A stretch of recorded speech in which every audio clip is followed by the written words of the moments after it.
നമ്മെ സ്നേഹിച്ച, ഇപ്പോഴും സ്നേഹിക്കുന്ന, നിത്യതയോളം സ്നേഹിക്കുന്ന നമ്മുടെ കർത്താവിൻ്റെ നാമം ഇന്ന് രാത്രി വാഴ്ത്തപ്പെടുമാറാകട്ടെ. ഇവിടെ ശുശ്രൂഷിക്കുന്ന കർത്താവിൻ്റെ ദാസൻ, കൂടി വന്നിരിക്കുന്ന ദൈവജനം എല്ലാവർക്കും യേശുക്രിസ്തുവിൻ്റെ നാമത്തിൽ ക്രിസ്തീയ വന്ദനങ്ങളെ സ്നേഹത്തോടുകൂടി അറിയിക്കുന്നു. ദൈവസഭയിൽ ഉള്ള വിവിധ ശുശ്രൂഷകളിൽ ഏറ്റവും പ്രധാനപ്പെട്ട ശുശ്രൂഷ എന്ന് പറയുന്നത് ദൈവവചനത്തിൻ്റെ ശുശ്രൂഷയാണ്. തിമോഥെയോസിന് പൗലോസ് എഴുതിയ 1-ാമത്തെ ലേഖനം 5-ാം അധ്യായത്തിൻ്റെ 17-ാമത്തെ വാക്യത്തിൽ തിമോഥെയോസിനോട് സീനിയർ പാസ്റ്ററായ പൗലോസ് പറഞ്ഞു, നന്നായി ഭരിക്കുന്ന മൂപ്പന്മാരെ ഇരട്ടി മാനത്തിന് അല്ലെങ്കിൽ ഇരട്ടി ആദരവിന് യോഗ്യരായിട്ട് എണ്ണണം.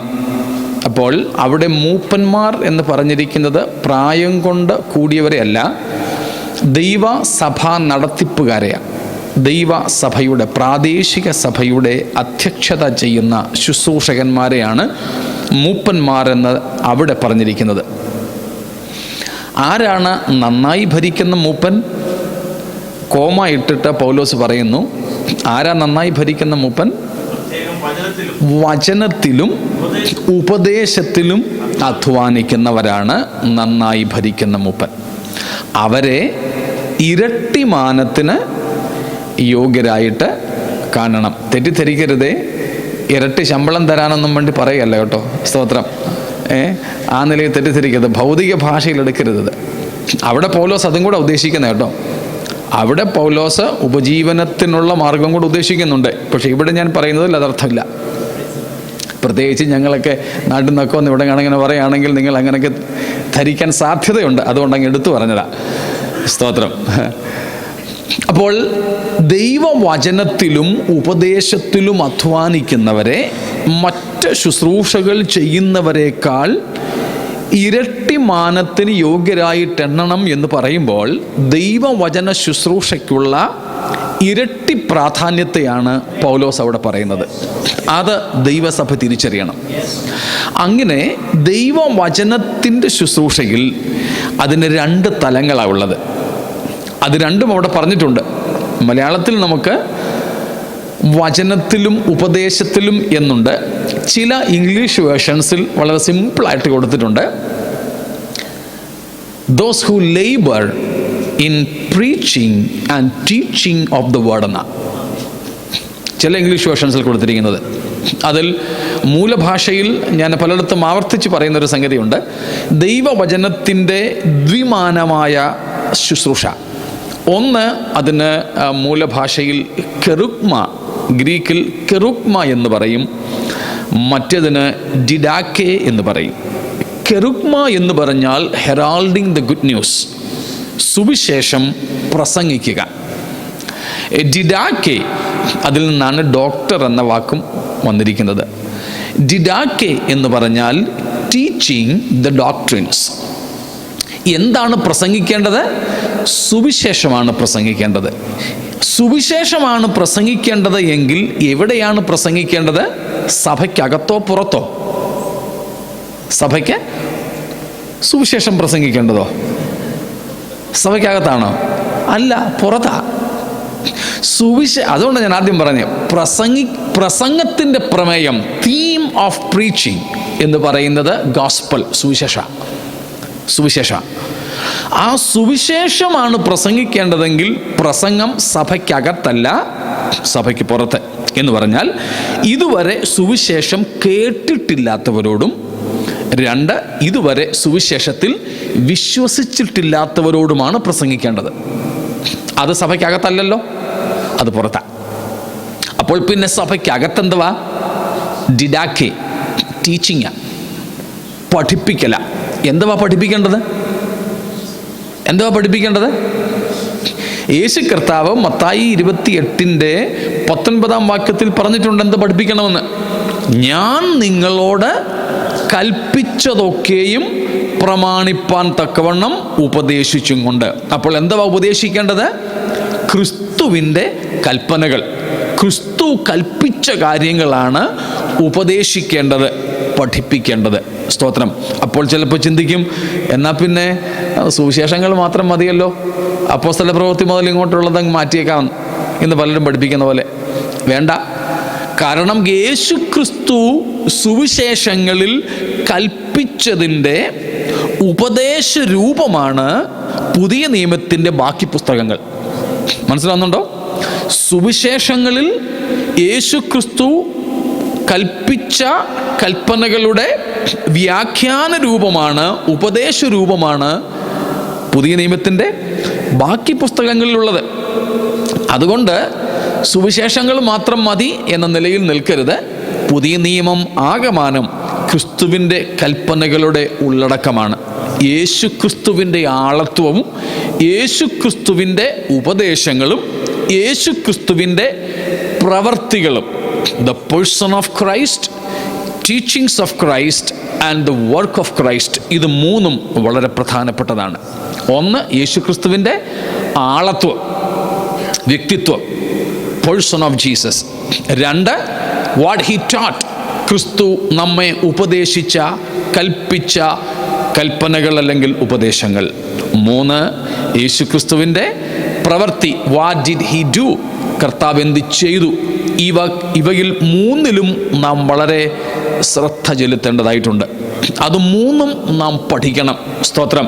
ഇത് മൂന്നും നാം ചെയ്യണം. ചിലർക്ക് യേശുവിൻ്റെ ആളത്വത്തോട് വലിയ അടുപ്പമൊന്നുമില്ല. മറ്റ് കൂട്ടരിൽ നിന്നും നമ്മുടെ ഇടയിലൊക്കെ അധികവുമുള്ളത് യേശു കർത്താവിൻ്റെ ഉപദേശങ്ങൾ തീരെയും വേണ്ട എന്നുള്ളവരും, യേശു ക്രിസ്തുവിൻ്റെ പ്രവൃത്തി, യേശുവിൻ്റെ വർക്ക് ഓഫ് ജീസസ് എന്ന് പറയുന്നത് യേശു കർത്താവ് ചെയ്ത അത്ഭുതങ്ങളല്ല, പിന്നെന്തുവാ? ക്രൂശിൽ നിവർത്തിച്ച, മാനവജാതിക്കു വേണ്ടി ക്രൂശിൽ നിവർത്തിച്ച ഘടകങ്ങളാണ് ദ വർക്ക് ഓഫ് ജീസസ്, യേശു ക്രിസ്തുവിൻ്റെ പ്രവർത്തനം അല്ലെങ്കിൽ പ്രവർത്തികൾ എന്ന് പറയുന്നത്. എന്നാൽ ഇന്നത്തെ ആധുനിക ടെലി പ്രീച്ചേഴ്സും മറ്റും, ന്യൂജൻ പ്രീച്ചേഴ്സും മറ്റും ദൈവസഭകളെ വിഷം കുത്തിവെച്ച് പഠിപ്പിച്ചകറ്റുന്നത് അതൊന്നും വേണ്ടെന്ന, ക്രൂശില്ലാത്ത ക്രിസ്ത്യാനിത്വവും ക്രിസ്തുവില്ലാത്ത സഭകളും കൊണ്ട് ആധുനിക ക്രൈസ്തവ മണ്ഡലം നിറഞ്ഞു വരുമ്പോൾ ഞാനും നിങ്ങളും ഈ ദൈവവചനത്തോട് പറ്റിയിരിക്കുന്നവരാകണം. സ്തോത്രം. പറ്റിയിരിക്കുന്നവരാകണം. അപ്പോൾ യേശുക്രിസ്തുവിൻ്റെ ഈ മൂന്ന് സംഗതികളും, യേശുക്രിസ്തുവിൻ്റെ വ്യക്തിത്വം അഥവാ ആളത്വം, യേശു കർത്താവിൻ്റെ ഉപദേശങ്ങൾ അഥവാ കൽപ്പനകൾ, യേശു കർത്താവ് ക്രൂശിൽ നിവർത്തിച്ച രക്ഷണ്യമായ പ്രവൃത്തി, the saving work of Jesus, ഇത് മൂന്നും നാം വളരെ കൂലങ്കഷമായി പഠിക്കേണ്ടവരും അതിൽ ഉറപ്പ് പ്രാപിക്കേണ്ടവരുമാണ്. അപ്പോൾ അങ്ങനെ കർത്താവ് കൽപ്പിച്ച കാര്യങ്ങൾ അനുസരിക്കുവാനായിട്ട് നാം ശീലിക്കേണ്ടതുണ്ട്, ഉപദേശിക്കേണ്ടതുണ്ട്. അപ്പോൾ ദൈവസഭയ്ക്കകത്ത് ഇന്ന് പക്ഷേ നടക്കുന്നത് പ്രസംഗമാണോ കൂടുതൽ അതോ പഠിപ്പീരാണോ കൂടുതൽ? പൊതുവെ നോക്കിയാൽ ഇന്ന് കൂടുതൽ നടക്കുന്ന പ്രസംഗമാണ്. പ്രസംഗം കേൾക്കാൻ ആൾ ഒത്തിരി കൂടുകയും ചെയ്യും. വചനം പഠിക്കുന്നിടത്തും പഠിപ്പിക്കുന്നിടത്തും ആൾ കുറയും. കാരണം അതിൽ കൂടുതൽ ശ്രദ്ധയുടെ ആവശ്യമുണ്ട്. പ്രത്യേകിച്ച് ദൈവവചനം പഠിപ്പിക്കുന്ന ദൈവം കൃപ കൊടുത്ത് ദൈവദാസന്മാരാണെങ്കിൽ വെറുതെ കണ്ണും അടച്ചു നിന്ന് എന്തെങ്കിലുമൊക്കെ പറഞ്ഞിട്ട് പോകത്തില്ല. ഇങ്ങനെ ഓരോരുത്തരെയും ശ്രദ്ധിക്കുകയും ചെയ്യും. പ്രസംഗത്തിനകത്ത് ഇതിൻ്റെ ഒന്നും ആവശ്യമില്ല. ഇടയ്ക്കിടയ്ക്ക് രണ്ട് ഹല്ലേലൂയായും കൂടെ ഒച്ചത്തിൽ പറഞ്ഞു കൊടുത്താൽ സംഭവം അങ്ങ് സ്മൂത്തായിട്ട് പൊക്കോളും. പഠിപ്പീരിൽ അത് നടക്കത്തില്ല. അത് നമ്മുടെ വ്യക്തിപരമായ ജീവിതത്തിൽ നമുക്ക് അനുവർത്തിക്കേണ്ടതുണ്ട്. അതുകൊണ്ട് ദൈവമക്കളെ, നിങ്ങൾ ദൈവവചനം പഠിക്കുന്നവരാകയാൽ ദൈവത്തിന് സ്തോത്രം ചെയ്യുന്നു. അതിൽ അധികം നിങ്ങൾ ശ്രദ്ധ ചെലുത്തണം. സ്തോത്രം. അങ്ങനെ പ്രസംഗവും പഠിപ്പീരും. ഇപ്പം ഞാൻ പറഞ്ഞു വന്നത്, ദൈവസഭയിലെ ശുശ്രൂഷകളിൽ ഏറ്റവും പ്രധാനപ്പെട്ടത് ദൈവവചനത്തിൻ്റെ ശുശ്രൂഷ. ആ ശുശ്രൂഷയ്ക്ക് രണ്ട് വശങ്ങൾ, പ്രസംഗവും പഠിപ്പീരും. പ്രസംഗത്തിൻ്റെ പ്രമേയം സുവിശേഷം, ഉപദേശം അഥവാ പഠിപ്പീരിൻ്റെ പ്രമേയം ക്രിസ്തുവിൻ്റെ കൽപ്പനകൾ. സ്തോത്രം. ആ കൽപ്പനകളാൽ, അതിൻ്റെ പഠനത്താൽ മാത്രമേ നമുക്ക് തികവിങ്കലേക്ക് എത്തുവാൻ സാധ്യമാകുള്ളൂ, തികഞ്ഞവരായി തീരാൻ കഴിയത്തുള്ളൂ. സ്തോത്രം. അതുകൊണ്ട് ദൈവവചനം അങ്ങനെ പഠിക്കണം. അതുകൊണ്ട് ഒരു ഭക്തനായ മനുഷ്യൻ പറഞ്ഞത് കുറഞ്ഞ പക്ഷം 5 കാര്യങ്ങളെങ്കിലും നമ്മൾ ചെയ്യണമെന്നാണ് വചനവുമായി ബന്ധപ്പെട്ട്. ഒന്നാമത് നമ്മത് വായിക്കണം അല്ലെങ്കിൽ കേൾക്കണം. രണ്ടാമത് നാം പഠിക്കണം. 3 അത് ധ്യാനിക്കണം. 4 ജീവിതത്തിൽ അത് പ്രായോഗികമാക്കണം. 5 മറ്റുള്ളവരോട് നാം അതറിയിക്കണം. Read, learn, meditate, practice and propagate. ഈ 5 കാര്യങ്ങളെങ്കിലും നാം ചെയ്യണം. ഞാൻ ചിലപ്പോൾ പറയാറുണ്ട്, തിമോഥെയോസിന് പൗലോസ് എഴുതിയ 2-ാമത്തെ ലേഖനം 3-ാമത്തെ അധ്യായം 14 മുതൽ 17 വരെയുള്ള വാക്യങ്ങൾ നോക്കിയാൽ നമുക്കവിടെ കുറഞ്ഞത് പൗലോസ് വചനത്തോട് അഥവാ തിരുവെഴുത്തുകളോട് നാം പുലർത്തേണ്ട 9 കൂട്ടം സമീപനങ്ങളെക്കുറിച്ചെങ്കിലും പറഞ്ഞിട്ടുണ്ട്. അതും നാം ജീവിതത്തിൽ പ്രായോഗികമാക്കണം. സ്തോത്രം. ദൈവ വചനം എന്ത് ചെയ്യണം? 14 വായിച്ചോളൂ. പഠിച്ചു എന്നോർക്കുകയും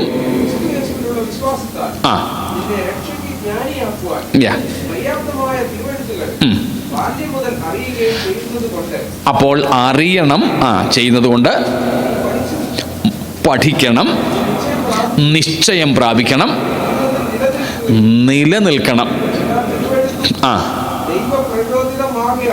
അത് പുതിയ വേർഷൻസ് ഏതാണ്ടെന്ന് തോന്നുന്നു. ഓക്കെ, വായിച്ചു. വായിച്ചു.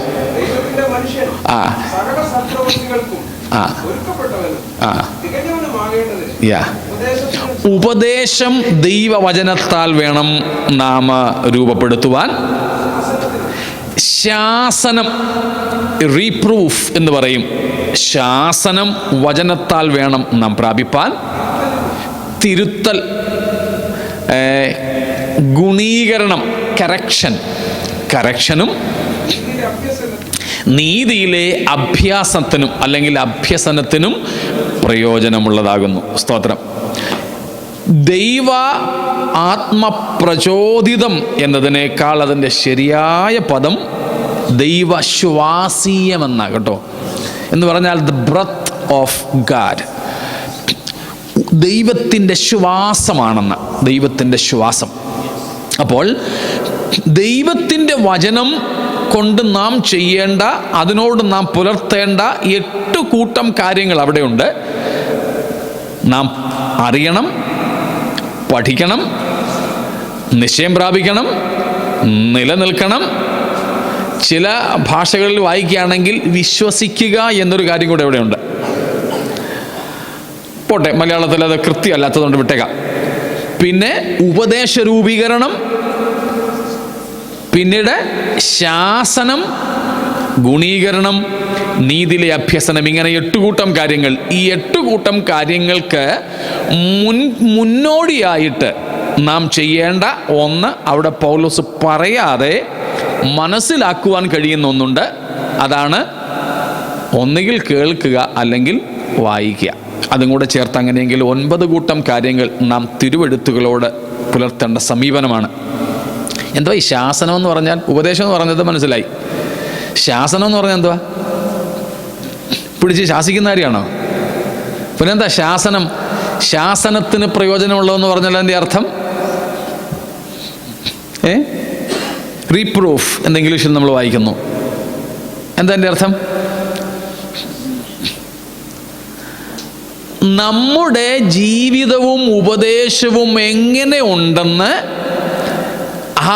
കണ്ടുപിടിച്ച് വിലയിരുത്തുന്നതിന് ഉള്ള മാധ്യമം അഥവാ മുഖാന്തരം എന്താണ്? ദൈവത്തിൻ്റെ വചന.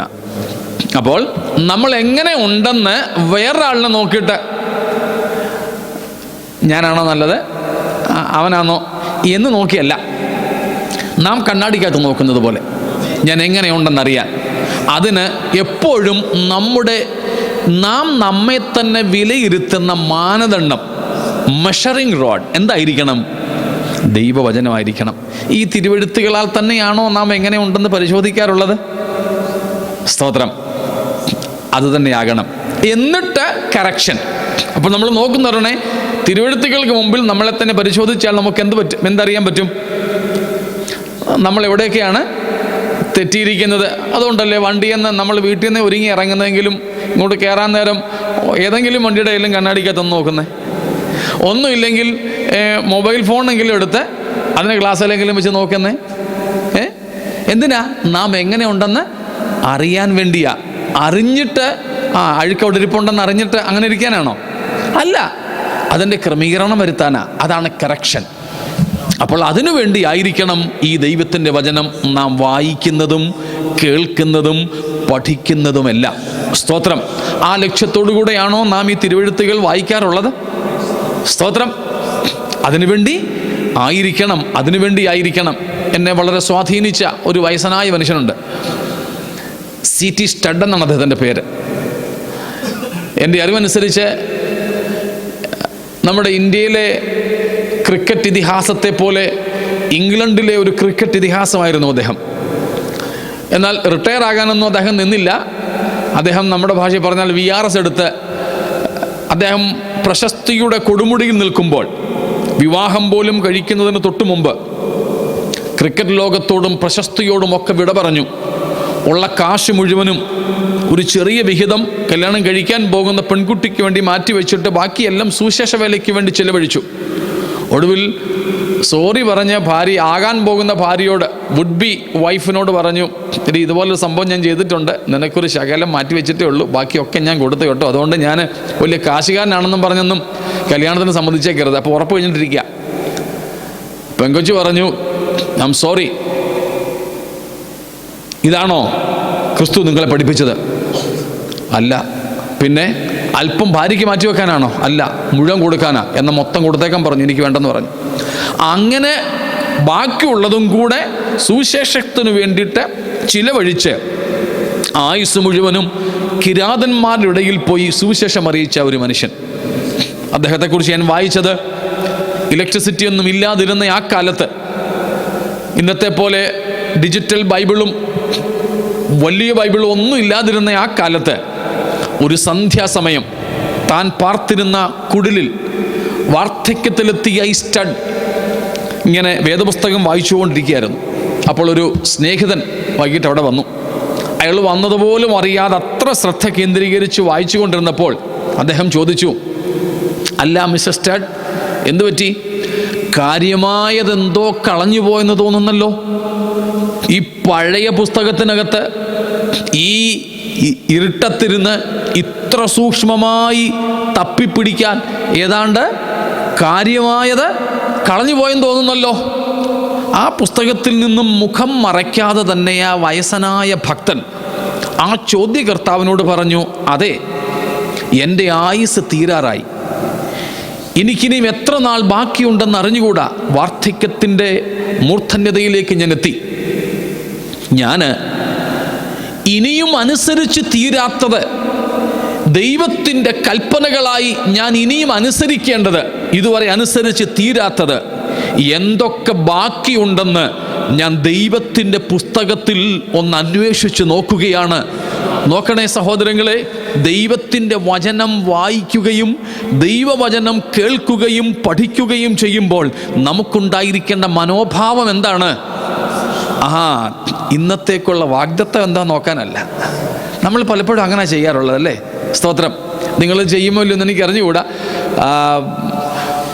ഡിസംബർ 31 തീയതിയോ അല്ലെങ്കിൽ ജനുവരി 1 തീയതിയോ ഒരു ടോപ്പിംഗ് കൂടെ ക്ലിപ്പ് ചെയ്ത് വാഗ്ദത്ത വചനങ്ങളെന്നും പറഞ്ഞ് കൊടുക്കാറുണ്ട്.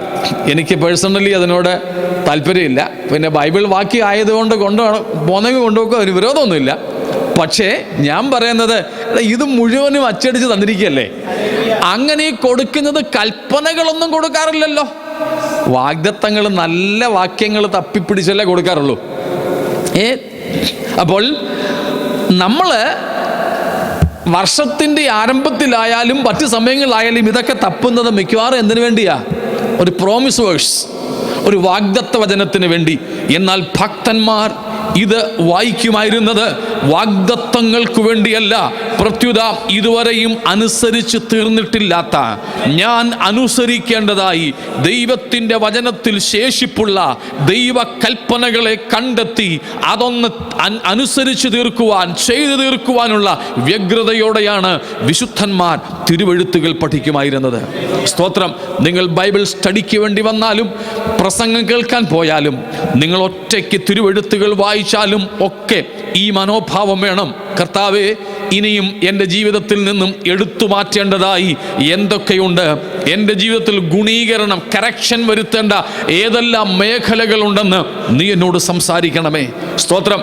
ചിലപ്പോൾ പറയുന്ന ആളിന് പോലും തിരിച്ചറിയില്ലായിരിക്കും, എങ്കിലും ദൈവാത്മാവ് നമ്മെ ബോധ്യപ്പെടുത്തും നമ്മുടെ ജീവിതത്തിലേത്, ഇല്ലേ? സ്തോത്രം. അതുകൊണ്ട് ആ വചനത്തോട് ആ ഒരു മനോഭാവം പുലർത്തുവാൻ നമുക്കിടയാകണം. അങ്ങനെ കർത്താവ് നമുക്ക് നൽകി തന്നിരിക്കുന്ന ഈ അനുഗ്രഹീതമായ ദൈവിക ദാനമാണ് ദൈവത്തിൻ്റെ വചനം. സ്തോത്രം. ദൈവത്തിൻ്റെ വചനം. ഞാൻ പലപ്പോഴും ആവർത്തിച്ച് പറയുന്നൊരു കാര്യമുണ്ട്. ലോകത്തിന് ദൈവം കൊടുത്ത ഏറ്റവും വലിയ ദാനം ക്രിസ്തുവാണ്. ദൈവസഭയ്ക്ക് ദൈവം കൊടുത്ത ഏറ്റവും വലിയ ദാനങ്ങളിൽ 3 ഉണ്ട്. ചേച്ചിക്ക് ഓർമ്മയുണ്ടോ? അവിടെ വെച്ച് പറഞ്ഞിട്ടുള്ളത്, അതുകൊണ്ട് ചോദിച്ചേ. 3 സംഗതികളുണ്ട്. 1, ദൈവത്തിൻ്റെ പരിശുദ്ധാത്മാവ്. 2, ദൈവത്തിൻ്റെ വചനം. 3-മത്തെ പലരും അംഗീകരിക്കാൻ സാധ്യതയില്ല, ഞങ്ങളൊക്കെയാണ്. കർത്താവിൻ്റെ വേലക്കാർ, ശുശ്രൂഷകന്മാർ. ദൈവം തൻ്റെ സഭയ്ക്ക് നൽകിയ ഏറ്റവും വലിയ ദാനമാണ്. എന്തിനാ ഈ ദാനങ്ങൾ കർത്താവ് നൽകിയിരിക്കുന്നത്? ബൈബിൾ നൽകിയിരിക്കുന്നത് തലേണയുടെ പൊക്കം കൂട്ടാനാണോ? പരിശുദ്ധാത്മാവിനെ നൽകിയിരിക്കുന്നത് ഉപവാസ പ്രാർത്ഥനയുടെ പാട്ടിൻ്റെ ഒടുവിലും കൺവെൻഷൻ്റെ പ്രസംഗത്തിൻ്റെ ഒടുവിലും ഒന്ന് വൈബ്രേറ്റ് ചെയ്ത് നിൽക്കാനാണോ? സുവിശേഷകന്മാരെ തന്നിരിക്കുന്നത്, കർത്താവിൻ്റെ ദാസന്മാരെ നൽകിയിരിക്കുന്നത് തൊഴിലില്ലായ്മയ്ക്ക് പരിഹാരമാണോ?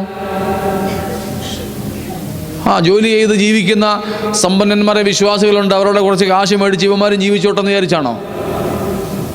പിന്നെന്തിനാ ഈ ദാനങ്ങൾ ദൈവസഭയ്ക്ക് കർത്താവ് നൽകിയിരിക്കുന്നത്? എന്തിനു വേണ്ടിയാ? ബൈബിൾ ക്ലാസ് ആണല്ലോ, നിങ്ങളോട് പറഞ്ഞു. എന്തിനു വേണ്ടിയാ? ഇപ്പം വായിച്ച വാക്യത്തിനകത്തുണ്ടായിരുന്നു, നിങ്ങൾ ശ്രദ്ധിച്ചില്ല. ഗുണീകരണവും അഭ്യാസവും ഒക്കെ നടത്തുന്നത് എന്തിനു വേണ്ടിയാ?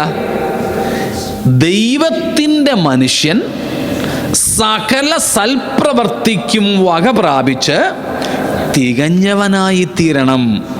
അപ്പോൾ നാം ഒക്കെ ജനിച്ചു പോരാ, നാം വളരുക കൂടെ വേണം. എന്തുമാത്രം വളരണം? സ്തോത്രം. ഞാൻ ഇവരുടെ സഭയിൽ ശുശ്രൂഷിക്കുന്ന സമയത്ത് ഒരു ഉപവാസ പ്രാർത്ഥനയിൽ പരിശുദ്ധാത്മാവിനോട് പറഞ്ഞതും ഞങ്ങൾ പ്രാർത്ഥിക്കുകയും പഠിക്കുകയും ചെയ്തതും ഒരു വിഷയം ഞാൻ ആവർത്തിച്ച് പലയിടത്തും പറയാറുണ്ട്. 1, പ്രായത്തിനനുസരിച്ചുള്ള വളർച്ച വേണം.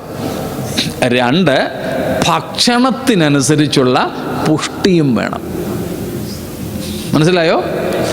പ്രായത്തിനനുസരിച്ചുള്ള വളർച്ച, 2, വല്ലതും കഴിക്കുന്നതിനനുസരിച്ച് പുഷ്ടിയും വേണം, ആരോഗ്യം വേണം.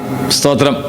ഇത് രണ്ടും നമുക്കില്ലെങ്കിലുണ്ടല്ലോ, നമ്മൾ പ്രായം കുറയായി പക്ഷെ ഇപ്പോഴും മലന്ന് പാളക്കകത്ത് കിടക്കുന്ന പരുവ.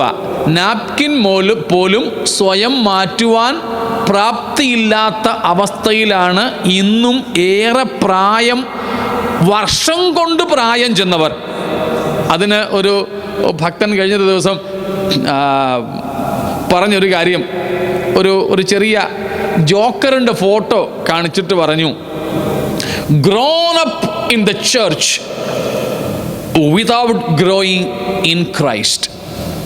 ക്രിസ്തുവിൽ വളരാതെ ഇന്ന് പലരും സഭയിൽ വളർന്നിരിക്കുന്നുണ്ട്. മനസ്സിലാകുന്നുണ്ടോ? സഭയിൽ ഇവരൊക്കെ വലിയ പുള്ളികളാ, വളർച്ച പ്രാപിച്ചവരാ. പക്ഷെങ്കിൽ ക്രിസ്തുവിലെ വളർച്ചയോ ഇല്ല.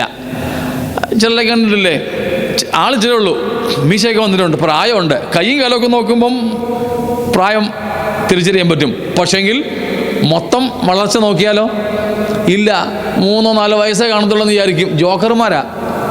ഇങ്ങനെയുള്ള ജോക്കർമാരെ കൊണ്ട് ദൈവസഭകൾ ഇന്ന് വളർന്നിരിക്കുക.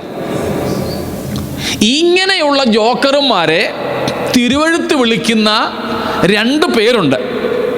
പറയാമോ ഏതൊക്കെയാണെന്ന്? ഇങ്ങനെ ക്രിസ്തുവിൽ വളരാതെ സഭയിൽ വളരുന്ന വ്യക്തികളെ തിരുവഴുത്ത് വിളിക്കുന്ന 2 പേരുണ്ട്. ഒരു പേര് നമുക്ക് വലിയ ദേഷ്യം വരത്തില്ല, മറ്റേ പേര് കേട്ട ദേഷ്യം വരും. ഒരു പേര് മുമ്പ് ഞാൻ പറഞ്ഞു,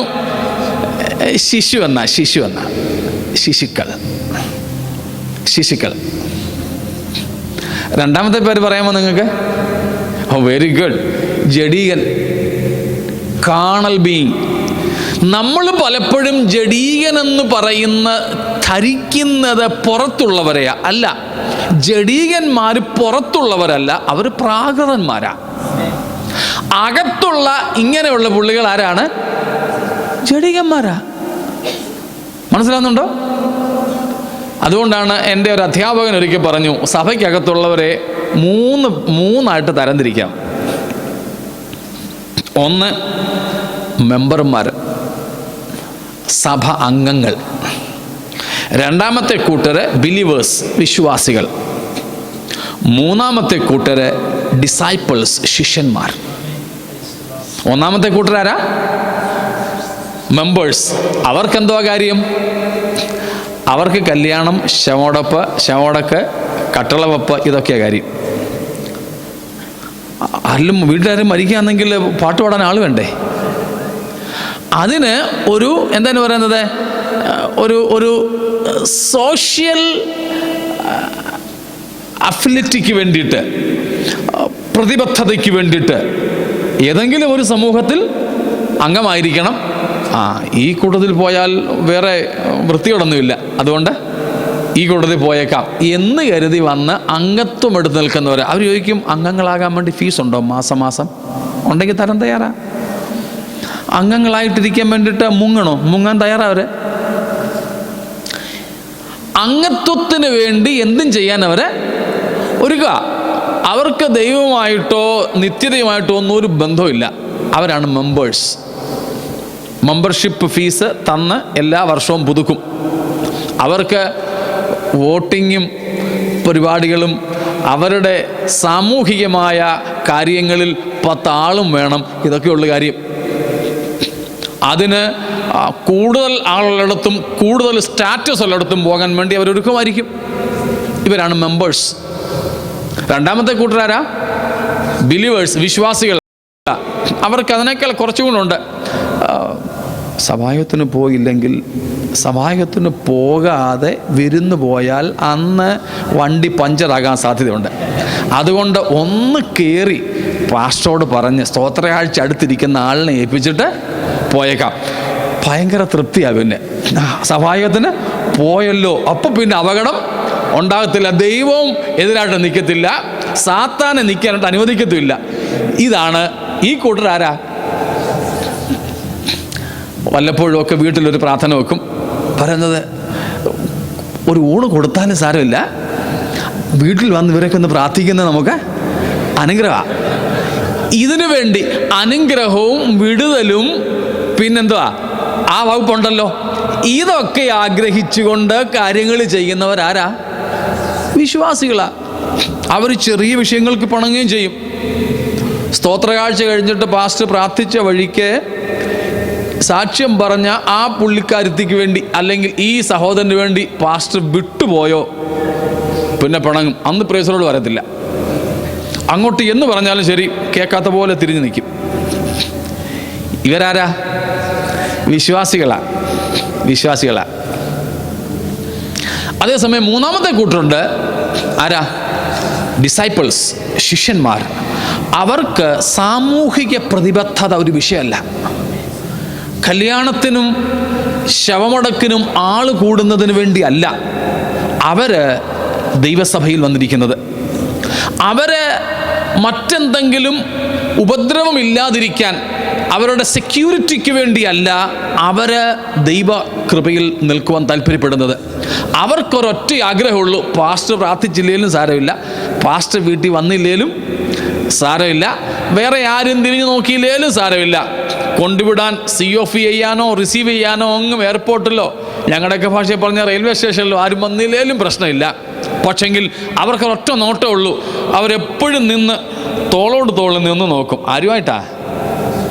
കർത്താവുമായിട്ട്.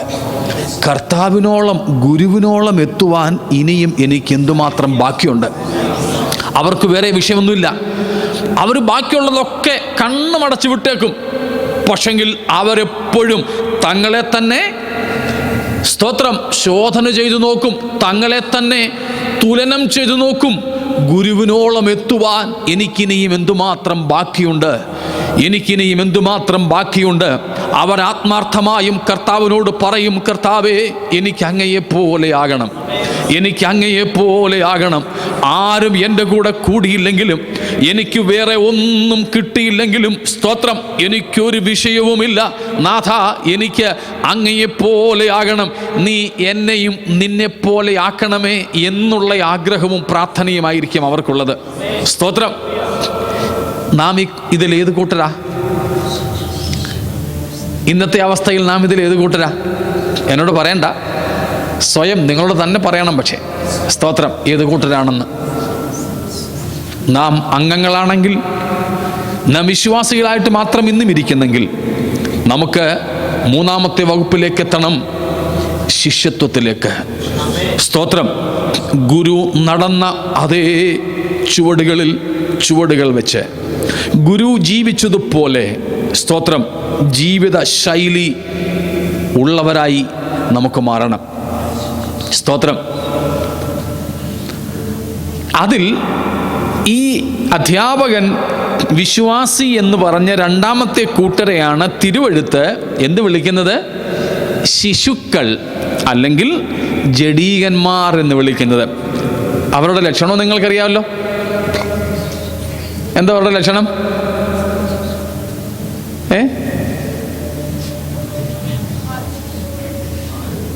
ഉറച്ചു പറഞ്ഞു. പാലേ കുടിക്കൂ. പിന്നെന്തുവാ?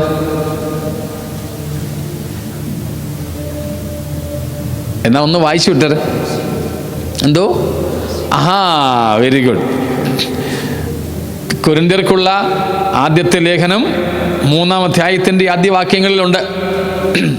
എന്തൊക്കെയാ? വായിച്ചു വിട്ടേരെ.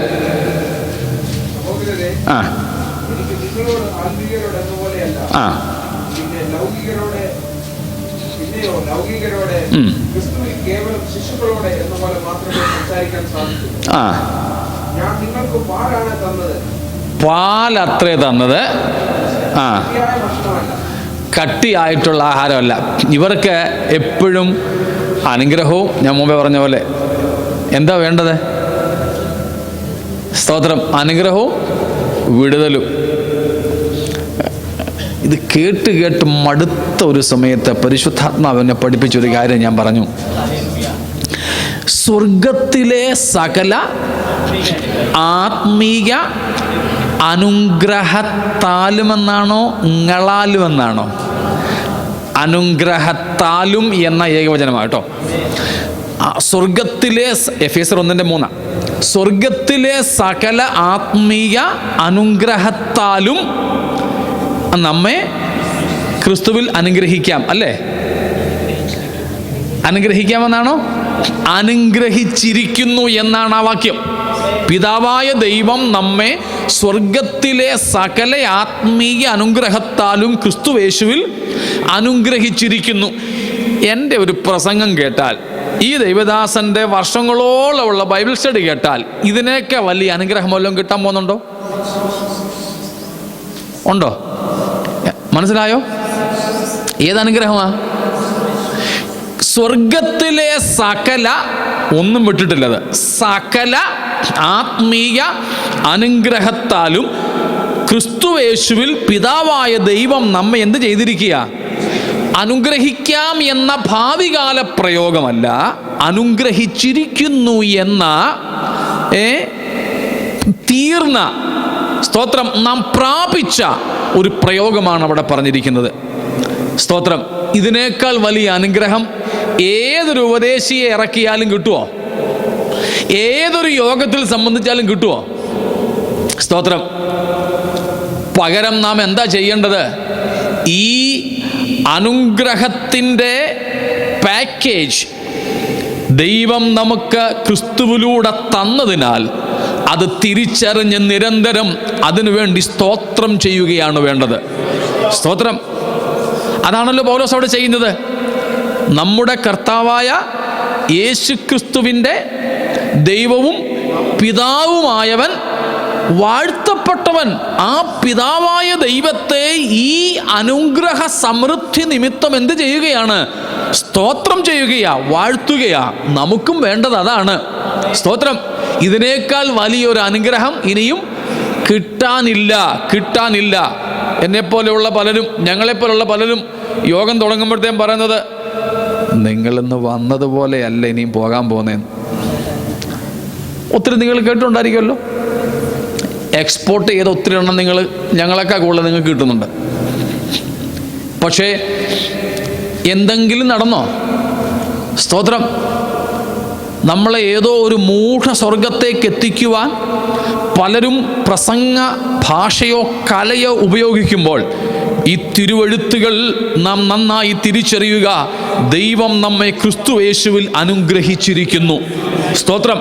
അനുഗ്രഹിച്ചിരിക്കുന്നു. 2, വിടുതൽ. അതേതായി വിടുതൽ? കൊലോസ്യർ 1:12 ഒത്തിരിടത്തുണ്ട്, ഞാൻ ഒരെണ്ണം മാത്രമേ പറയുന്നുള്ളൂ. കൊലോസ്യർ 1:12 മുതൽക്കുള്ള വാക്യങ്ങളിൽ പൗലോസ് പറയുന്ന ഒരു വിടുതലുണ്ട്. അതേത് വിടുതലാ?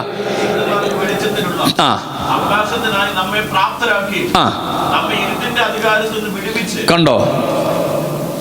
അതിൻ്റെ ആദ്യ ഭാഗം വീണ്ടും അനുഗ്രഹത്തെക്കുറിച്ചാണ് പറഞ്ഞത്. പിന്നെ പറയുന്നത് വിടുതലിനെ കുറിച്ചാണ്. എവിടുന്നാ വിടുവിച്ചേ? ഇരുട്ടിൻ്റെ അധികാരത്തിൽ നിന്നും നമ്മെ വിടുവിച്ചു. അതിനകത്ത് പിശാചിൻ്റെ, പാപത്തിൻ്റെ, ദൈവക്രോധത്തിൻ്റെ, പാപത്തിൻ്റെ ശിക്ഷയുടെ കടുംപിടുത്തത്തിൽ നിന്ന്, കരാളഹസ്തങ്ങളിൽ നിന്ന് എനിക്കും നിങ്ങൾക്കും ക്രിസ്തുയേശുവിലൂടെ എന്ത് ലഭ്യമായി കഴിഞ്ഞു? വിടുതൽ ലഭിച്ചു കഴിഞ്ഞു. ഇതിനേക്കാൾ വലിയ വിടുതൽ വല്ലതും കൊണ്ടുതരാൻ ഞങ്ങളുടെ ആരുടെയെങ്കിലും കയ്യിലുണ്ടോ? സ്തോത്രം.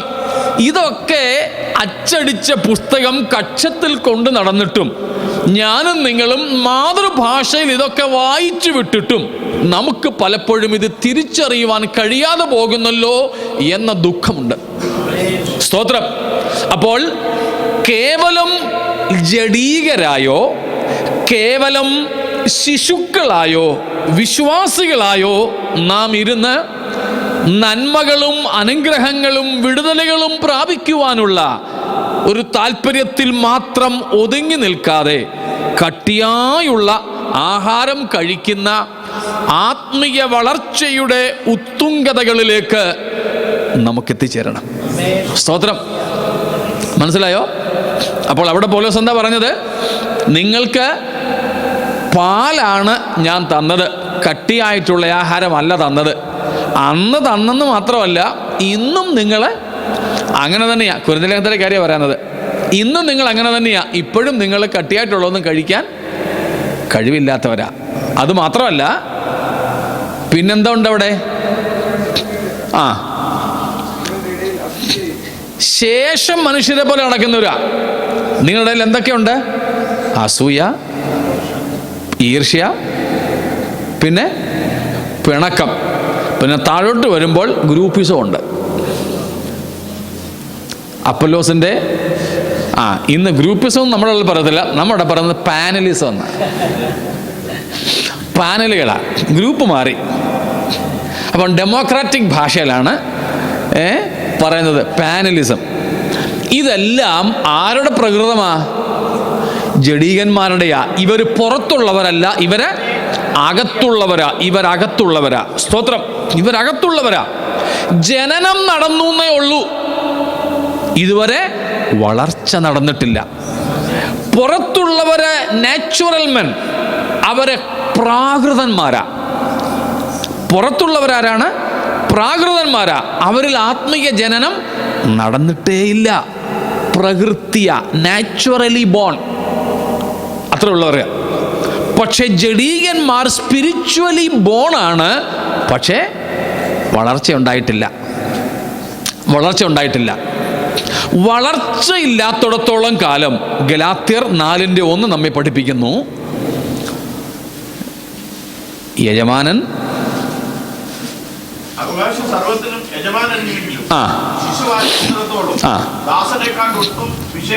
ഒരു വിശേഷത ഉള്ളവനല്ല. ഷെയ്ക്കിന്റെ കുഞ്ഞായാലും ശരി, കുഞ്ഞാണെങ്കിൽ എന്ത് ചെയ്യാനാ? വല്ലം കിട്ടുവാ? ഇല്ല. ദാസനേക്കാൾ ഒരു വിശേഷതയും ഇല്ലെന്നു മാത്രമല്ല, ദാസന് കീഴ്പ്പെട്ടും കൂടിയിരിക്കണം. ശിശുവായിരിക്കുന്നിടത്തോളം കാലം. നമ്മുടെ അകത്ത് അതുകൊണ്ട് എന്തുണ്ടാവണം? ഒരു ആത്മീയ വളർച്ച. എന്തുമാത്രം വളർച്ച? പ്രായത്തിനനുസരിച്ചുള്ള വളർച്ച ഉണ്ടാകണം. പ്രായത്തിനനുസരിച്ചുള്ള വളർച്ച. എബ്രായ ലേഖനത്തിനകത്ത് എബ്രായ ലേഖനത്തെ മുഴുവനും വേണമെങ്കിൽ 5 താക്കീതുകളായിട്ട് തരംതിരിക്കാം. അതിലൊരു താക്കീത്, വാണിംഗ്, നാം കാണുന്നത് 5-ാം അധ്യായത്തിൻ്റെ 11 മുതൽക്കുള്ള വാക്യങ്ങളിലാണ്. അവിടെ നാം കാണുന്ന താക്കീത് എന്ന് പറയുന്നത് A warning against the danger of spiritual immaturity. ആത്മീയ പക്വതയില്ലായ്മ എന്ന അപകടത്തിനെതിരെ എബ്രായ ലേഖനകർത്താവ് തരുന്ന അപകട സൂചനയാണ്, താക്കീതാണ് നാം അവിടെ കാണുന്നത്. എബ്രായർ 5:11 മുതൽക്കുള്ള വാക്യങ്ങൾ. അവിടെയും പറയുന്നുണ്ട്, കാലം നോക്കിയാൽ നിങ്ങളിപ്പോൾ ആരായിരിക്കണമായിരുന്നു? ഉപദേഷ്ടാക്കന്മാരായിരിക്കണമായിരുന്നു. പക്ഷേ ഇപ്പോഴും നിങ്ങൾ ശിശുക്കളാണ്. അവിടെയും പറയുന്നു, പാല് മാത്രമേ നിങ്ങൾക്ക് ഇപ്പോഴും കുടിക്കാൻ പ്രായമായിട്ടുള്ളൂ. തീർന്നില്ല. 6-ാം അധ്യായത്തിൻ്റെ ആദ്യ വാക്യങ്ങൾ വരെ അത് തുടരുകയാണ്.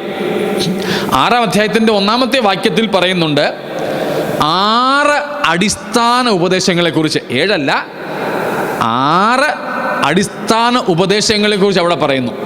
ഏതൊക്കെ അവിടെ പറയുന്ന 6 അടിസ്ഥാന ഉപദേശങ്ങൾ? മാനസാന്തരം, വിശ്വാസം, സ്നാനം, കൈവപ്പ്. ഉപദേശമോ? സ്നാനങ്ങളെക്കുറിച്ചുള്ള ഉപദേശം. അതാ ഞാൻ സ്നാനം എന്ന് പറഞ്ഞേ.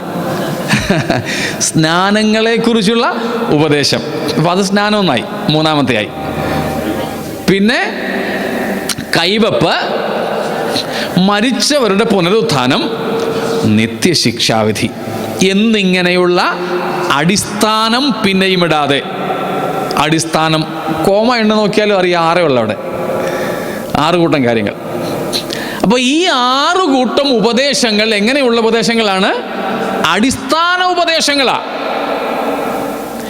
ഈ 6 തന്നെ എത്ര എണ്ണം നമുക്കറിയാം?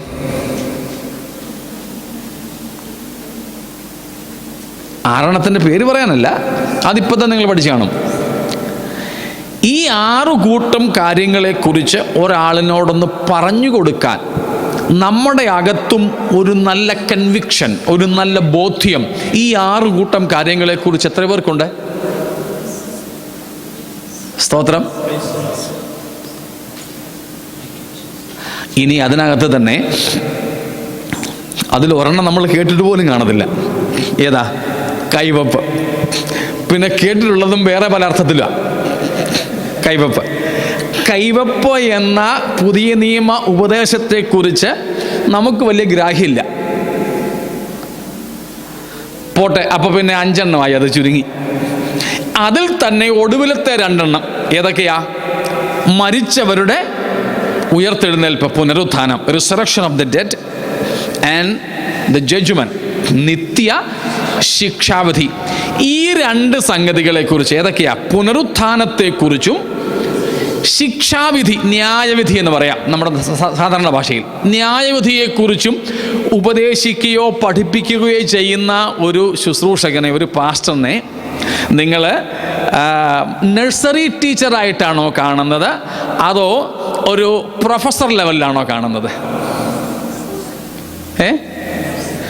പ്രൊഫസർ ലെവലിലാണ് നമ്മൾ കാണുന്നത്. പക്ഷേ ഈ പുസ്തകം എന്താ പറയുന്നത്? നഴ്സറി ക്ലാസ് ആണത്. കാര്യം മനസ്സിലാവുന്നുണ്ടോ? നമ്മളെവിടെ കിടക്കുന്നു? നമ്മളെവിടെ കിടക്കുന്നു? പുനരുത്ഥാനത്തെക്കുറിച്ചുള്ള ഉപദേശങ്ങൾ, മരിച്ചവരുടെ ഉയർപ്പ്, നിത്യ ശിക്ഷാവിധി, ന്യായവിധികൾ, ഇവകളെക്കുറിച്ചൊക്കെയുള്ള ഉപദേശങ്ങളെ പോലും എബ്രായർ 6-ാം അധ്യായം ക്രിസ്തുവിനെ സംബന്ധിച്ച അടിസ്ഥാന ഉപദേശങ്ങളും ആദിവചനങ്ങളും എന്നാണ് പറഞ്ഞിരിക്കുന്നത്. അവയെ വിട്ടിട്ട് നമുക്ക് എന്ത് ചെയ്യണമെന്നാ അവിടെ ലേഖകൻ പറയുന്നത്? പരിജ്ഞാന പൂർത്തി പ്രാപിക്കണം. സ്തോത്രം. നമ്മുടെ അകത്ത് അതിനുള്ള വാഞ്ചയുണ്ടോ? ഈ പരിജ്ഞാന പൂർത്തിയിലേക്ക് എനിക്ക് എത്തണം. അതോ ഇപ്പോഴും നമ്മുടെ ഉള്ളിൽ അനുഗ്രഹിക്കണേ, അനുഗ്രഹിക്കണേ, ഇന്നും യോഗത്തിന് പോകുക, ഇന്നത്തെ യോഗവും ഞങ്ങൾക്ക് അനുഗ്രഹവും വിടുതലുമാക്കി തീർക്കണേ. ആ പ്രാർത്ഥനാ ശൈലിയും കൂടെ ഒന്ന് മാറ്റണേ. സ്തോത്രം. ഒന്ന് മാറ്റണം. ചിലപ്പോൾ ഒറ്റയടിക്ക് മാറിയെന്ന് വരത്തില്ല, മനഃപൂർവ്വമായിട്ട് മാറ്റണം. നമ്മളെപ്പോൾ പ്രാർത്ഥിച്ചാലും ഇത് കേട്ട് കേട്ട് മടുത്ത് കിടക്കുക. എപ്പോഴും എന്തിന് പ്രാർത്ഥിച്ചാലും കർത്താവ് ഇന്നത്തെ കൂടുതരവും ഞങ്ങൾക്ക് അനുഗ്രഹവും വിടുതലുമാക്കി തീർക്കണേ, അനുഗ്രഹവും വിടുതലുമാക്കി തീർക്കണേ. അത് തിരുവത്താഴത്തിന് പോയാലും അതെ, സ്നാനത്തിന് പോയാലും അതെ, ശവടക്കിന് പോയാലും അതെ, എപ്പോൾ പോയാലും അനുഗ്രഹവും വിടുതലുമാക്കി തീർക്കണം. സ്തോത്രം. നമുക്കെന്താ വേണ്ടത്? ക്രിസ്തുവിനെ സംബന്ധിച്ചുള്ള പരിജ്ഞാന പൂർത്തി പ്രാപിക്കണം. ഈ പരിജ്ഞാന പൂർത്തി ഞാനും നിങ്ങളും പ്രാപിച്ചാൽ, സ്തോത്രം, ഞാനും നിങ്ങളും പ്രാപിച്ചാൽ നമുക്ക് ഈ ലോകത്തോടുള്ള അഭിനിവേശം കുറയും. മനസ്സിലായോ? ഈ ലോകത്തിലെ സംഗതികളോടുള്ള നമ്മുടെ ആഗ്രഹം കുറയും. എന്തിനേറെ, നമ്മൾ ഇന്ന് ചിന്തിച്ചു വച്ചിരിക്കുന്ന പല നിർവചനങ്ങളും നമ്മൾ മാറ്റും, പല ഡെഫിനിഷൻസും നമ്മൾ മാറ്റും. ഒരു ചെറിയ ഉദാഹരണം, സക്സസ് എന്താ നമ്മളതിന് കൊടുക്കുന്ന നിർവചനം? നമ്മുടെ മനസ്സിലെ നിർവചനം എന്താ? വിജയം, സക്സസ് എന്ന് പറഞ്ഞാൽ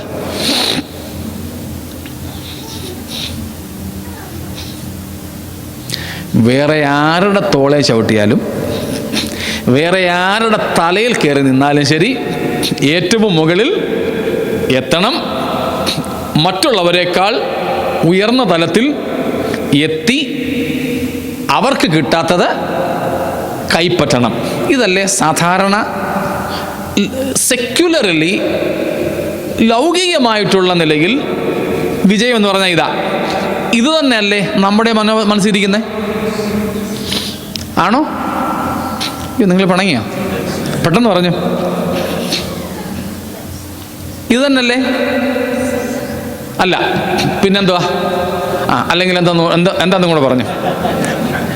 അല്ലെന്ന് പറഞ്ഞ് രക്ഷപ്പെടണ്ട.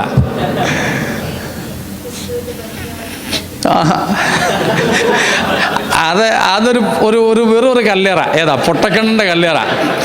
അതില്ല. സ്തോത്രം.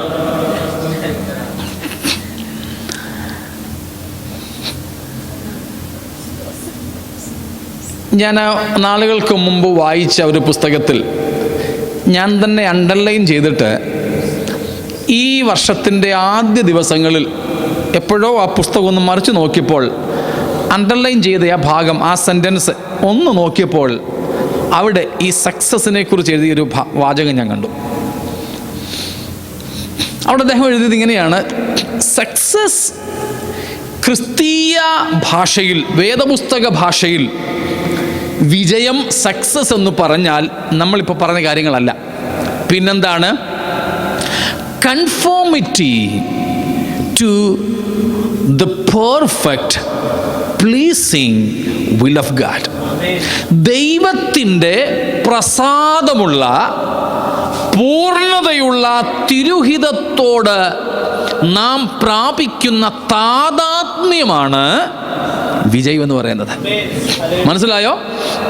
പല കസേരകൾ അല്ലെങ്കിൽ പല സ്റ്റെപ്പുകൾ അടുക്കി വെച്ചിട്ടുണ്ട്. ലോകപ്രകാരം സാധാരണ നിലയിൽ അതിൻ്റെ ഏറ്റവും ഉയരത്തിലെത്തുന്നതാണ് വിജയം. അതും പ്രത്യേകിച്ച് ഉയരത്തിലെത്തുവാൻ സാധ്യതകളുള്ളപ്പോൾ. പക്ഷേ വേദപുസ്തക പ്രകാരം സാധ്യതകൾ ഉണ്ടെങ്കിലും ആ ടെറസിൽ കയറി പറ്റുന്നതല്ല വിജയം. പിന്നെന്താ? ഇതിൽ എവിടെയാണ് ഞാൻ ആയിരിക്കേണ്ടതെന്ന് ദൈവം ആഗ്രഹിക്കുന്നു എന്ന് തിരിച്ചറിയുകയും ആ ആഗ്രഹപ്രകാരമുള്ള സ്ഥാനത്ത് നാം ആയിരിക്കുകയും ചെയ്യുക എന്നതിലാണ് ദൈവത്തിൻ്റെ സ്തോത്രം വചനപ്രകാരം വിജയം കുടികൊള്ളുന്നത്. കാര്യം മനസ്സിലാവുന്നുണ്ടോ? സ്തോത്രം. ചിലപ്പോൾ ദൈവം ആഗ്രഹിക്കുന്നത് മലമുകളിൽ എത്താനായിരിക്കില്ല, താഴ്വരയിൽ നിൽക്കാനാ. മറ്റുള്ളവരൊക്കെ കയറിപ്പോവും, എന്നിട്ട് താഴെ നിൽക്കുന്ന നമ്മളെ നോക്കി പുച്ഛിക്കുകയും ചെയ്തേക്കാം. അവർ മിണ്ടാതങ്ങ് കയറിപ്പോവാണെങ്കിൽ നമുക്ക് വലിയ വിഷമം തോന്നുന്നില്ല. ഇവർ മേളിൽ കയറി പോയിട്ടടാ നീ മണ്ടനാ, നീ മണ്ടിയാന്നും പറഞ്ഞ് ഇതുകൂടെ പറയുമ്പോഴാണ് നമുക്ക് സത്യം പറഞ്ഞാൽ മറ്റു പലരെയും ബോധിപ്പിക്കാനും അവരുടെ ഈ നില കണ്ട് മനം നൊന്നിട്ടുമല്ലേ വേണ്ടാത്ത പലതിലും നമ്മളും എടുത്തിയാടുന്നത്. ആണോ? അല്ലേ? ആണോ? അതുകൊണ്ടാ ഈ കഴിഞ്ഞൊരു ദിവസം ഗൾഫ് രാജ്യങ്ങളിൽ തന്നെ ഉള്ള ചിലര് അവരുടെ കൂട്ടത്തിൽ ഒരാൾ വണ്ടി മാറുന്നു. 6 മാസം അങ്ങോട്ട് ആയിട്ടുള്ള വണ്ടി വാങ്ങിച്ചിട്ട്, ഓൾറെഡി വാങ്ങിച്ചിരിക്കുന്നത് ലക്ഷറി വണ്ടിയാണ്. അത് കുറെ കൂടെ കാശ് ഇപ്പോൾ തനിക്ക് കിട്ടിയപ്പോൾ വീണ്ടും മാറുന്നു. അപ്പോൾ അദ്ദേഹത്തിൻ്റെ ബന്ധുക്കൾ വേറെ ആൾക്കാർ താമസമുണ്ട്. അവർ പറയുന്നു നമ്മുടെ വണ്ടി ഇങ്ങോട്ടൊന്ന് മാറാം. എന്തിനാ? ആവശ്യമുണ്ടായിട്ടല്ല. മറ്റേ പുള്ളികൾ മാറിയപ്പോൾ ആ മാറുന്നയാളിനേക്കാൾ മുമ്പ് വന്ന ഞാൻ മാറിയില്ലെങ്കിൽ അത് മോശമല്ലേ എന്ന് വിചാരിച്ച വേണ്ട. വേദപുസ്തക പ്രകാരം വിജയത്തിന് നാം കൊടുക്കുന്ന നിർവചനം ലോകപ്രകാരം ആകരുത്. ദൈവഹിതത്തോട് നാം പുലർത്തുന്ന വിശ്വസ്തത, ദൈവഹിതത്തോട് നാം പുലർത്തുന്ന താദാത്മ്യം, അതിൽ നാം വിജയം കണ്ടെത്തുവാൻ, വിജയം അളക്കുവാൻ പഠിക്കും. സ്തോത്രം. ഇന്ന് ശാന്തമണി ഞാൻ ചോദിക്കുക, ഇന്ന് നാം വിജയം അളക്കുന്നത് ഈ പറഞ്ഞ രീതിയിലാണോ? സ്തോത്രം. അല്ലല്ലോ. അപ്പോൾ നാം ക്രിസ്തുവിനെ സംബന്ധിച്ചുള്ള പരിജ്ഞാന പൂർത്തി പ്രാപിച്ചാൽ നമ്മുടെ ഇതുപോലെയുള്ള പലതിലും നിർവചനങ്ങൾ മാറും. ഒരു ഉദാഹരണം ഞാൻ പറഞ്ഞേ ഉള്ളൂ. സ്തോത്രം. ഇനി ലാഭം എന്ന് പറഞ്ഞാൽ നോക്കിക്കോ. ലാഭം, ഇത് വിജയമായി. ലാഭം, നമ്മൾ ലാഭം കണക്കാക്കുന്നത് എന്തിൻ്റെ അടിസ്ഥാനത്തിലാണ്?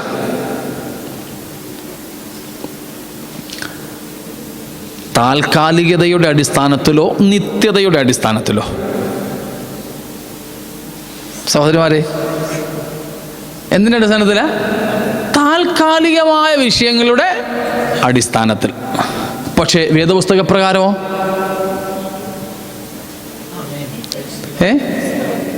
സ്തോത്രം. നിത്യതയുടെ അടിസ്ഥാനത്തിൽ. അതുകൊണ്ടാണ് പൗലോസ് പറഞ്ഞത്, പൗലോസിന് ക്രിസ്തുവേശുവിനെ സംബന്ധിച്ചുള്ള പരിജ്ഞാനത്തിൻ്റെ ശ്രേഷ്ഠത കിട്ടിയായിരുന്നു. അപ്പോൾ അദ്ദേഹം ഒരു ഡോക്ടറേറ്റ് എടുക്കുകയായിരുന്നില്ല അതിൽ. പിന്നെ എന്ത് ചെയ്തു? ലോകത്തിൻ്റെ ഭാഷയിൽ ലാഭമായിരുന്നതിനെയൊക്കെയും ഛേദം എന്നെണ്ണി. സ്തോത്രം. ഞാൻ ചോദിക്കട്ടെ, എത്രയൊക്കെയോ വർഷങ്ങളിലെ ക്രിസ്തീയ ജീവിതം നമ്മൾ നയിച്ചിട്ടുണ്ടല്ലോ. ഇത്രയും വർഷങ്ങൾ ദൈർഘ്യമുള്ള ക്രിസ്തീയ ജീവിത പാരമ്പര്യം നമുക്കുണ്ടായിരിക്കെ നാം ക്രിസ്തുവിനെ സംബന്ധിച്ചുള്ള ഈ പരിജ്ഞാനം പ്രാപിച്ചിട്ട് നമുക്കില്ലാത്തത് വെട്ടിപ്പിടിക്കുവാനും നമുക്കുള്ളത് നഷ്ടപ്പെടാതെ കെട്ടിപ്പിടിക്കുവാനുമാണോ ശ്രമിച്ചിട്ടുള്ളത്? അതോ നമുക്കുള്ളത് ഓരോന്നോരോന്നായി കളഞ്ഞ് അത്യാവശ്യമായി നമ്മുടെ അസ്തിത്വത്തിന് വേണ്ടത് മാത്രം കരുതി വെച്ചുകൊണ്ട് പോകുന്ന കാഴ്ചപ്പാടിലേക്ക് നാം എത്തിയിട്ടുണ്ടോ? കാര്യം മനസ്സിലാവും ഞാൻ പറഞ്ഞത്? പൗലോസ് എന്ത് ചെയ്തു? താൻ ജീവിതം ആരംഭിച്ചപ്പോൾ, ക്രിസ്തീയ ജീവിതം ആരംഭിച്ചപ്പോൾ തനിക്ക് ഒത്തിരി കാര്യങ്ങളുണ്ടായിരുന്നു. പക്ഷെ ഈ ജീവിതയാത്രയിൽ ക്രിസ്തുവിനെ കുറിച്ചുള്ള പരിജ്ഞാനം കിട്ടിയതിനനുസരിച്ച് എന്ത് ചെയ്തുകൊണ്ടിരുന്നു? ഓരോന്നോരോന്ന് കളഞ്ഞുകൊണ്ടേയിരുന്നു. നമ്മളോ? ക്രിസ്തുവിനെ സംബന്ധിച്ചുള്ള പരിജ്ഞാന പൂർത്തി പ്രാപിക്കണമെന്നാണ് നമ്മൾ കണ്ടത്. ആ പരിജ്ഞാന പൂർത്തിയിലേക്ക് നാം എത്തുന്നെങ്കിൽ, ഞാൻ എത്തിയെന്നൊന്നും നെറ്റിക്ക് എഴുതി വെച്ച് നടക്കണ്ട, കോളർ പിടിച്ച് നടക്കണ്ട. കണ്ടാൽ അറിയാം. ലോകത്തിൽ നാം ലൗകിക കാര്യങ്ങളെ കൈകാര്യം ചെയ്യുന്ന രീതി കാണുമ്പോൾ അറിയാം ആ പരിജ്ഞാനം ഉണ്ടോ ഇല്ലയോ എന്നുള്ളത്. സ്തോത്രം. എന്നെ വളരെ ചിന്തിപ്പിച്ചിട്ടുള്ള, ഈ കഴിഞ്ഞ ദിവസങ്ങളിലും ഞാൻ ചിലരോട് പേഴ്സണലി സംസാരിച്ച ഒരു വാക്യമുണ്ട്. ലൂക്കോസിൻ്റെ സുവിശേഷം 16-ാം അധ്യായത്തിൻ്റെ 15-ാമത്തെ വാക്യം, അതിൻ്റെ അവസാന ഭാഗമാണ്. ഒന്ന് വായിച്ചേരെ.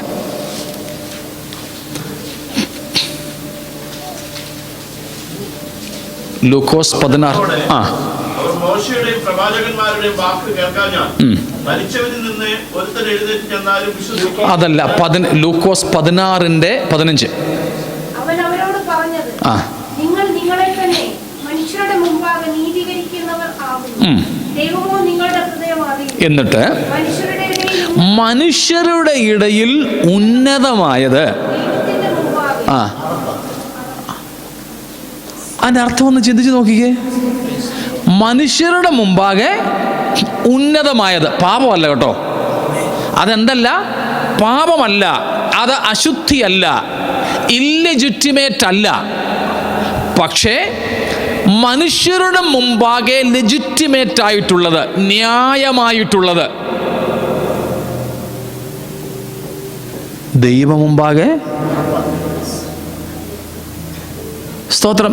ഞാനോ ഭൂമിയിലെ ഏതെങ്കിലും മനുഷ്യന്മാരോ ആ വാക്യം പറയായിരുന്നെങ്കിൽ ആ വാക്ക് ഉപയോഗിക്കത്തില്ലായിരുന്നു. മനുഷ്യരുടെ ഇടയിൽ ഉന്നതമായത് ദൈവത്തിൻ്റെ മുമ്പാകെ ഉന്നതമല്ലെന്നോ താണതാണെന്നോ ഒരു വാക്ക് ഉപയോഗിക്കത്തുള്ളായിരുന്നു. പക്ഷേ കർത്താവ് പറഞ്ഞത് അതിനേക്കാളൊക്കെ ഏറ്റവും അടിയിൽ പോയ ഒരു വാക്കാണ്. അറപ്പ്, അബോമിനേഷൻ, മ്ലേച്ഛതയാണെന്നുള്ള അർത്ഥത്തിലാണ്. സ്തോത്രം. എന്ന് പറഞ്ഞാൽ, ഞാനിപ്പോൾ ഈ വസ്ത്രം ധരിക്കുന്നു, നിങ്ങളൊക്കെ ഈ വസ്ത്രങ്ങൾ ധരിച്ച് വന്നിരിക്കുന്നു. പക്ഷെ നാം ഓട്ടക്കളത്തിലേക്ക് ഇറങ്ങിയാൽ ഇപ്പോൾ ധരിച്ചിരിക്കുന്ന ഈ വസ്ത്രം ധരിച്ചുകൊണ്ടായിരിക്കുമോ നാം ഓടാൻ പോന്നേ? അല്ല. എന്താ? സ്തോത്രം. ഓട്ടക്കാരൻ ഇതും കൊണ്ട് ഓടുകയാണെങ്കിൽ ഇതിനകത്ത് കാറ്റ് കയറി ഇവനെ പുറകോട്ട് പിടിച്ചു നിർത്തും. അതുകൊണ്ട് ലെജിറ്റിമേറ്റായിട്ട്, ന്യായമായിട്ട് നമുക്ക് ധരിക്കാവുന്ന വസ്ത്രവും ഓട്ടക്കളത്തിൽ ആകുമ്പോൾ നാം എന്ത് ചെയ്യുന്നു? ഉരിഞ്ഞു കളയുന്നു. So we are concerned about the mission we are engaged in. നാം ഏർപ്പെട്ടിരിക്കുന്ന ദൗത്യത്തെക്കുറിച്ച് ബോധ്യം വരുമ്പോൾ ആ ദൗത്യ നിർവഹണത്തിൽ നിന്ന് നമ്മെ പിന്തിരിപ്പിക്കുവാൻ ഇടയുള്ള സാധാരണപ്പെട്ട ന്യായമായ കാര്യങ്ങളും കൂടെ ഉപേക്ഷിച്ച് കളയുവാൻ നമുക്ക് ഒരു പ്രയാസവും തോന്നുകയില്ല. സ്തോത്രം.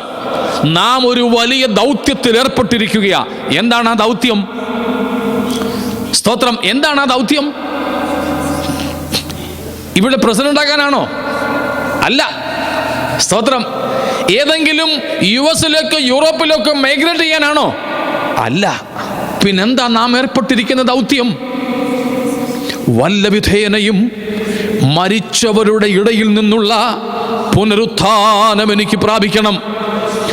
ഏതു വിധേനയും കർത്താവിനോട് കൂടെ എനിക്കായിരിക്കണം. സ്തോത്രം. ഏതവസ്ഥയിലും, സ്തോത്രം, പറഞ്ഞു തീരാത്ത ആ തേജസ്സിന്റെ പ്രഭ എനിക്ക് ധരിക്കണം. മരണത്തിൽ നിന്നും ഉയർത്തെഴുന്നേറ്റ യേശു ക്രിസ്തുവിന്റെ തേജസ്കരിക്കപ്പെട്ട സ്വരൂപത്തോട് എനിക്ക് അനുരൂപപ്പെടണം.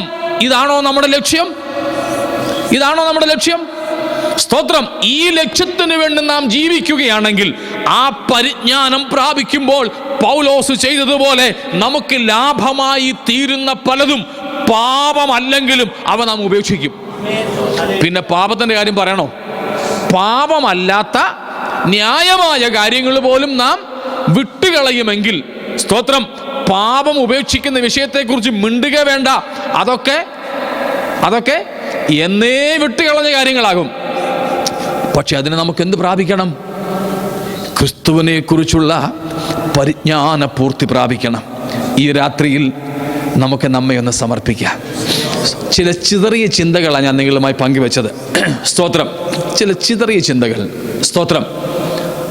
ഒരു യഥാർത്ഥ ആത്മീയൻ്റെ വേദപുസ്തക പ്രകാരമുള്ള ആത്മീയതയുടെ ചില അടിസ്ഥാനപരമായ കാര്യങ്ങൾ മാത്രമേ ഞാൻ നിങ്ങളുമായി പങ്കുവെച്ചിട്ടുള്ളൂ. ഈ രാത്രിയിൽ നമ്മുടെ ആത്മീയ വളർച്ച എങ്ങനെയുണ്ടെന്ന് നോക്കാം. പൗലോസ് തുടങ്ങിയ ഭക്തന്മാർ ദൈവിക പരിജ്ഞാന നിമിത്തം വേണ്ടെന്നും പറഞ്ഞ് എടുത്ത് എറിഞ്ഞു കളഞ്ഞ കാര്യങ്ങളെ, അവർ വേസ്റ്റ് എന്നെണ്ണിയതിനെ നാം ഇന്ന് എന്ത് ചെയ്യുകയാ? സ്തോത്രം. വലിയ ഒരു പ്ലാസ്റ്റിക് ചാക്കും കൊണ്ട് നടന്ന് അവർ കളഞ്ഞതെല്ലാം പെറുക്കിയിട്ടുകൊണ്ട് നടക്കുക. നമുക്കിന്ന് രാത്രി ആ ഭക്തന്മാർ കാണിച്ച മാതൃകയൊന്ന് പിൻപറ്റാം. സ്തോത്രം. നേടുന്നവരെ ലോകം മിടുക്കന്മാരെന്ന് പറയുമ്പോൾ, ക്രിസ്തു നിമിത്തം ഉപേക്ഷിക്കുന്നവരെ സ്വർഗം വിശുദ്ധന്മാരെന്നെണ്ണുന്നു. ഇന്ന് രാത്രിയിൽ ആ ഒരു കാഴ്ചപ്പാടിലേക്ക് നമുക്ക് എത്തിച്ചേരാം.